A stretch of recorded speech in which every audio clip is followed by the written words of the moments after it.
I did my summer internship this year with Pioneer Hybrid, and they're a seed company, and pretty much this summer what I worked with was their corn crop. I didn't do too much with beans or anything else, but just tell you a little bit about what I did.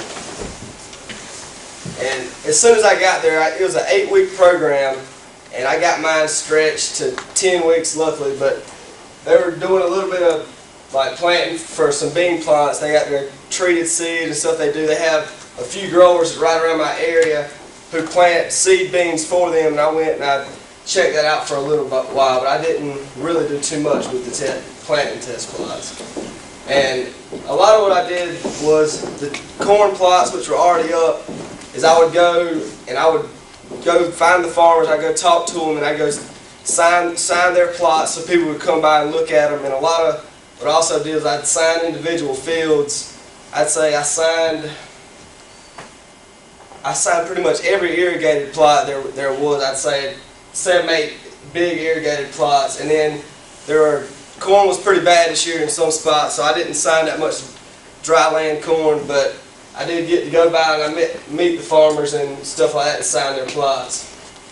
And when close to the end of the summer, when the plots were getting ready to cut, I would go and I would help them cut the plot. And see that right there, it's a weigh wagon, and some of y'all probably seen them, know what they do, but the way we would use them was they would cut the plots into a big block, and depending on how many rows it was going down the field and then back per corn variety, I'd go and I'd measure how long it was, and I'd get the acreage. And when they would cut, you get to cut it and they dump it in there every time you get the test weight.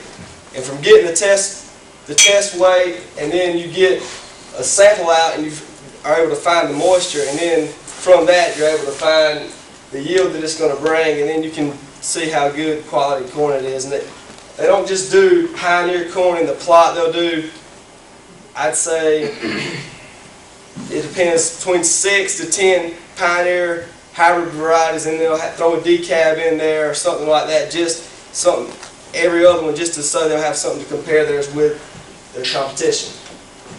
And one thing I did do is I worked the entire state of South Carolina, and mostly it's right around that's my truck messed up, but it's right around the Sumter area, and I was in Manning a lot, I was close to Orangeburg a lot, and I worked right down 95, and so I was out in the fields a good bit. But one thing I did do is I was in my truck driving a lot, and I was seeing a lot of farmers. I'd see a lot of dealers and talk to people. So I had to spend a lot of time in the truck, and I spent some time in the field. But I'd say on average, in my high weeks, I'd drive 800 miles a week. I mean, I was moving up and down the road pretty good.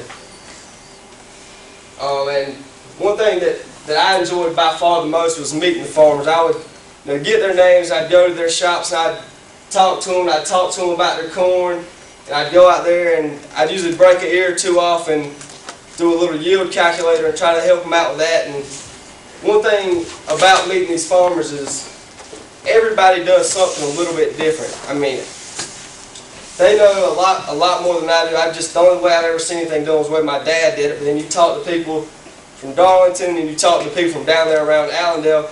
Everybody's got different ideas. You just sit there and talk to them if they're not too busy. You catch them at a good time, and you get to hear a lot of good insight on farming that you wouldn't hear, just from somebody that you talk to every day. And one thing I really enjoy is the people I work with. My boss is on the far right, the bigger guy. That's Tom Ball. He's the account manager for Pioneer in South Carolina.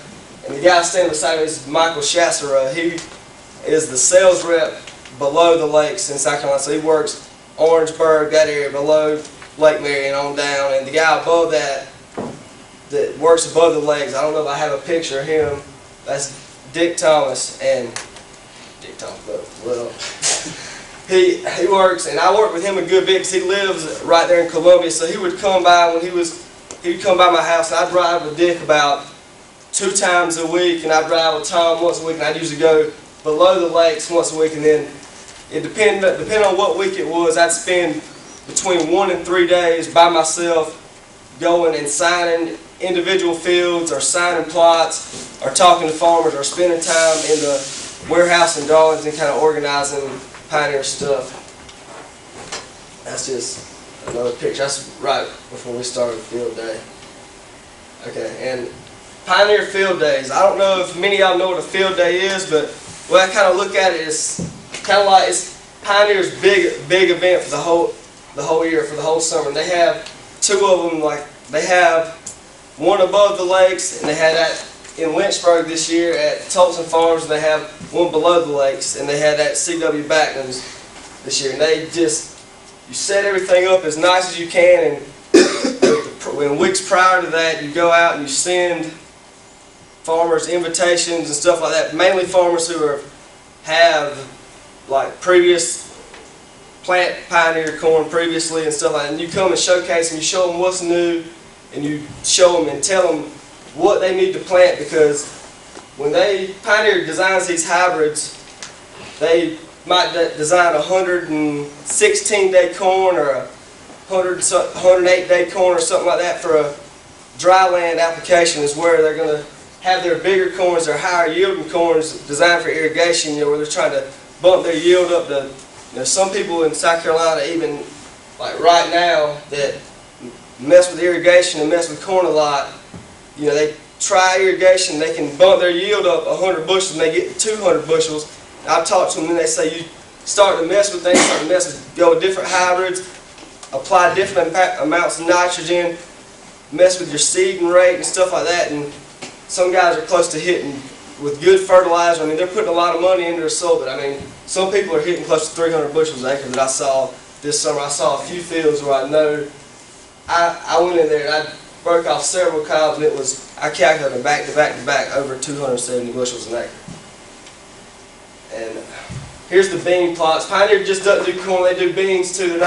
They don't control the bean market quite like they do the corn, but you see this was at the Clemson Field Day, and they have their corn, what's that, 6 different types of beans they got, and you have your bigger bean, your higher yielding bean, and for stuff that you might have under irrigation, or if you have good soil, and they have beans for it's going to be a lower yield, but it's better with heat stress. And here's the plot at field day, and we had 3 different stations at the field day, or 4 different stations at the field days at the Clemson. There was a corn station, there was a bean station, there was a small sunflower station. They messed with that a little bit. That's not really important. And they had a station where they were sitting under the shed, and we would talk about what's upcoming for Pioneer, where technology is moving, and what you can expect in the future. And that's more of the same thing. Just talking about corn, talking about the 1745 HR hybrid. They got plenty in a row they sit there and just talk about and tell all the farmers. And a lot of farmers will come out there with pads and take notes. I mean, they take this stuff very seriously, what kind of corn they're going to plant, because if you put a 2023 HR, which is a hybrid, an irrigated hybrid, and you don't know anything about corn, and it's a high yield hybrid, and you try to put it on dry land, it doesn't touch any water, and you're buying this, some of the most expensive corn bags out there, and then you hit 0, I mean, you're messing up pretty good if you don't pay attention, know what you're doing, what you're planting. And that's just more at the field days. That's just talking about the new technology. They talk about how they do the test plots, how they harvest them, and kind of stuff that's way far beyond me. 4 minutes. Well. Stuff that's just beyond me, as far as they talk about the germplasms and how where they're moving as far as insect control and stuff like that. Stuff that I don't know who the scientists are figuring it out.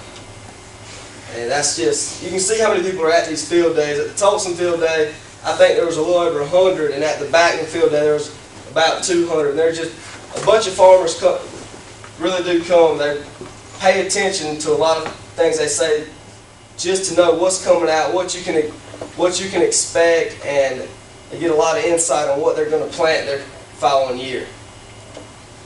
And that's pretty much it. All right, well, let's give Mason a hand on that.